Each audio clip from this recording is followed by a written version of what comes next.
oo 12 jir iyo wixii ka yar lagu talagalay waxa ku jira cilbadiiba 120 kiniin baa ku jira waalidka horta inta badan ciyaalkooda waxay ku kadeedan yihiin inay daba cararaan ama in cuntada ku bariyaan ama in cunto xumo hayso ilmihii yaraa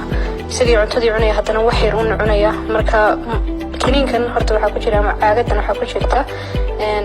multivitamins baa ku jira vitamino fara badan baa ku jira oo ilmaha yar u fiican korniinkiisa waxa ku jira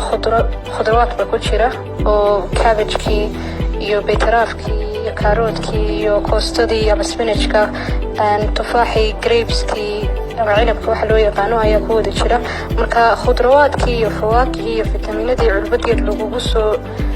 riday oo kiniin oo kale laga soo dhigay waliba kiniin caadi ah ma aha oo dhadhan xun waa nacnac oo hal yar oo nacnac oo kale dhamaysa ilmaha yar si jeclaanayo isaga marka cuntada u soo furmaysa ka sii daba cararaya kiniinkaas marka intaas dhan baa ku jirta forever kids kiniinkan 120 xabaa ku jira oo faa'iido badan ugu